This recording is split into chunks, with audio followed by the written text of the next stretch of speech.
జోహార్ మాదిగమర వీరులకు జోహార్ జోహార్ జోహార్ మాదిగమర వీరులకు జోహార్ జోహార్ ఏబిసిడి సాధిస్తాం సాధిస్తాం సాధిస్తాం ఏబిసిడి సాధిస్తాం జై మాదిగ రిజర్వేషన్ పోరాట సమితి వర్ధిల్లాలి వర్ధిల్లాలి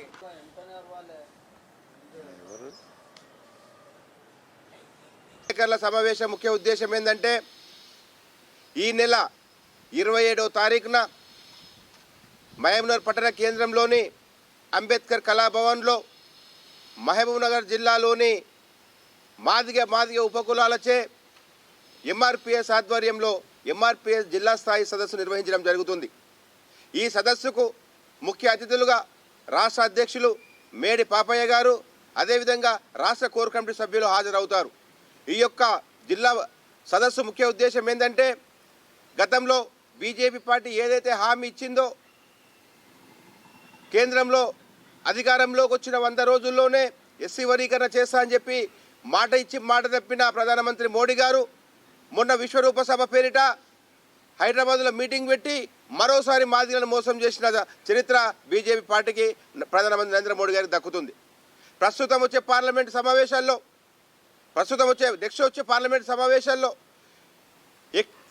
ఏబిసిడి వర్గీకరణ బిల్లు పెట్టి అమలు చేయాలనేది చివరిసారి మేము డిమాండ్ చేస్తున్నాం. ఈసారి మీరు మీ ప్రభుత్వం బీజేపీ ప్రభుత్వం వర్గీకరణ చేయకపోతే ఖచ్చితంగా వచ్చే పార్లమెంట్ ఎన్నికల్లో మీ పార్టీని ఎక్కడ గెలవకుండా మాదిగ ఉపకులాల ప్రజలు కష్టపడి పనిచేస్తారని చెప్పి ఈ సందర్భంగా తెలియజేస్తున్నాం.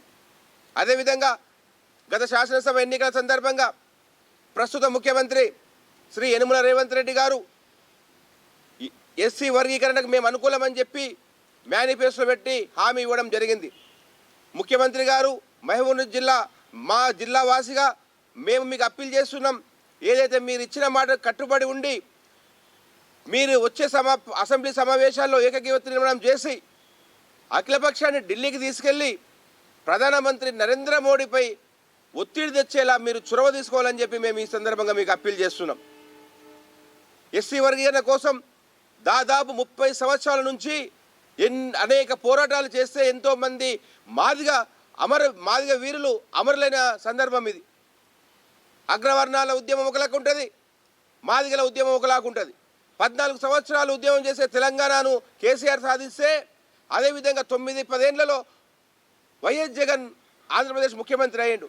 మరి 30 సంవత్సరాల నుంచి మాదిగ ఉపకులాలు నిరంతరం పోరాటం చేస్తున్న ఈ పాలకులకు చీమ కుట్టినట్లయినా లేదు. మాదిగల ఓటు బ్యాంకుతో అధికారంలోకి వచ్చిన ఏ పార్టీలైనా మాదిగలను విస్మరిస్తే మనుగడ లేకుండా చేస్తాం, వారిని భూస్థాపితం చేస్తామని చెప్పి ఈ సందర్భంగా హెచ్చరిస్తున్నాం.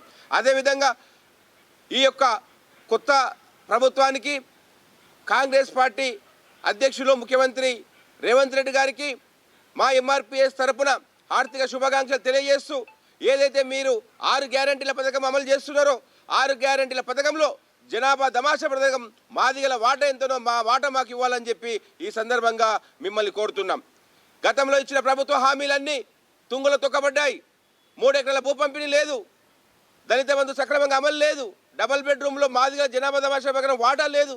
కాబట్టి ఇప్పుడైనా సరే మాదిగలు మీ వైపు మళ్ళాలంటే ఏదైతే మీరు గతంలో ఇచ్చిన ప్రభుత్వం కానీ ఇప్పుడు మీరు ఇచ్చిన హామీలో జనాభా దమాషా ప్రకారం మాదిగల వాటా మాదిగ ఇవ్వాలని చెప్పి ఈ సందర్భంగా మేము డిమాండ్ చేస్తున్నాం. ఎందుకంటే తెలంగాణ రాష్ట్రంలో ఎక్కడ లేని విధంగా ఏ జిల్లాలో లేని విధంగా మహబూబ్నగర్ జిల్లాలో మాదిగలు అధికంగా ఉన్నారు. కాబట్టి అధిక జనాభా ఉన్న మాదిగలకు జనాభా దమాషా ప్రకారం మీరు ఏదైతే ప్రభుత్వ సంక్షేమ పథకాలు ఉన్నాయో ఆ పథకాలన్నీ పంపించేయాలని చెప్పి ఈ సందర్భంగా పిలుపునిస్తూ ఈ సందర్భంగా తెలియజేస్తూ ఈ నెల 27న జరిగే ఈ యొక్క ఎంఆర్పిఎస్ జిల్లా సదస్సుకు జిల్లాలోని మాదిగలందరూ నాయకులు కార్యకర్తలు ఇంటికొకరు చొప్పున పెద్ద ఎత్తున తరలి వచ్చి ఈ కార్యక్రమాన్ని విజయవంతం చేయాలని చెప్పి ఈ సందర్భంగా పిలుపునిస్తున్నాం.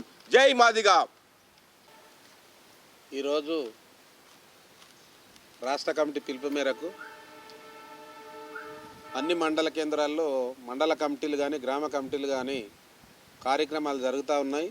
మరి అదేవిధంగా రేపు జరగబోయే 27వ తారీఖున జిల్లా సదస్సును అంతా కూడా మాదిగ ఉపకులాలు కూడా అందరూ విజయవంతం చేయాలని కోరుకుంటూ అదేవిధంగా బీజేపీ ప్రభుత్వం ఏదైతే ఉన్నదో ఎస్సీ వర్గీకరణ దాదాపుగా 10 సంవత్సరాలు గడిచిపోతున్నా ఇప్పటి వరకు కూడా పార్లమెంట్లో ఏ ఒక్క తాటు కూడా తీస్తలేదు. కాబట్టి ఆ బీజేపీ ప్రభుత్వం ఈ వచ్చే పార్లమెంట్లోనన్నా కంపల్సరీ చేయాలి. చేయకపోతే మాదిగా ఉపకులాలు కూడా ఆ పార్టీని భూతాపిస్తం చేసే విధంగా మేము అందరం కూడా పనిచేస్తాం. మరి ఎక్కడ కూడా బీజేపీ నాయకులను గ్రామాల్లో తిరగనీయకుండా కూడా అందరికీ పిలుపునిస్తూ ఉన్నాం. మరి అదేవిధంగా ఈరోజు గౌరవనీయులైన రేవంత్ రెడ్డి గారు గెలిచినందుకు వారికి మా జిల్లా తరపున వారికి ధన్యవాదాలు తెలుపుతూ ఉన్నాం. మరి అదేవిధంగా అసెంబ్లీలో కూడా ఏకతాటి తీర్మానం చేసి కేంద్రానికి పంపి ఆ కేంద్రాన్ని కూడా ఒత్తిడి తెచ్చే విధంగా కూడా రేవంత్ రెడ్డి గారు మాదిగల తరపున నిలబడి ఏదైతే గత పార్టీలు ఉన్నాయో నేను పెద్ద మాదిగనని ఏ రకంగా అయితే మాట్లాడి ఈ మాదిగలను అందరినీ కూడా మోసం చేసిర్రో అదే తోవలో మీరు నడవకుండా ఈసారి మీరు మా జిల్లా వాసులు అయినటువంటి మీరు రేవంత్ రెడ్డి గారు ముఖ్యమంత్రి అయినందుకు మేము అందరం కూడా మాదిగ ఉపకులాలు కూడా పనిచేసినాయి. మరి అదేవిధంగా కూడా ఈరోజు మాదిగల తరపున నిలబడి మీరు ఆ కేంద్ర ప్రభుత్వాన్ని ఒత్తిడి తెచ్చి ఈ వచ్చే పార్లమెంట్లో ఫిబ్రవరిలో జరిగే పార్లమెంట్లో మీరు మీ వంతు సాయం చేసుకుంటూ ఆ ఒత్తిడి తెచ్చి ఏబిసిడీల వర్గీకరణ చేసే విధంగా మీరు మాకు మద్దతుగా నిలబడాలని కోరుకుంటున్నాం. మరి అదేవిధంగా అన్ని కుల సంఘాలు కూడా ఈ మన టైం ఆసన్నమైంది కాబట్టి అన్ని కుల సంఘాలు కూడా ఈ కార్యక్రమానికి మీరందరూ కూడా పూనుకొని ప్రతి ఒక్కరం కూడా ఎస్సీ వర్గీకరణ అయ్యే విధంగా సంఘాలు ఎన్నన్నా ఉండని కానీ గమ్యం ఒక్కటే కాబట్టి ఆ గమ్యంలో మనం అందరం కూడా ఏకతాడి ఉండి బీజేపీ ప్రభుత్వం మీద ఒత్తిడి తెచ్చి మరి ఏబిసిడీల వర్గీకరణ అయ్యేటట్లు మనం అందరం కూడా పనిచేయాలని కోరుకుంటూ మరి అదేవిధంగా మరీ చెప్తా ఉన్నాం రేవంత్ రెడ్డి గారికి కేంద్ర ప్రభుత్వాన్ని ఒత్తిడి తెచ్చేటట్లు చేసి ఏబిసిడీల వర్గీకరణలో మీరు కూడా భాగస్వాములు కావాలని మా జిల్లా తరఫున మేము అందరం కూడా కోరుకుంటా ఉన్నాం.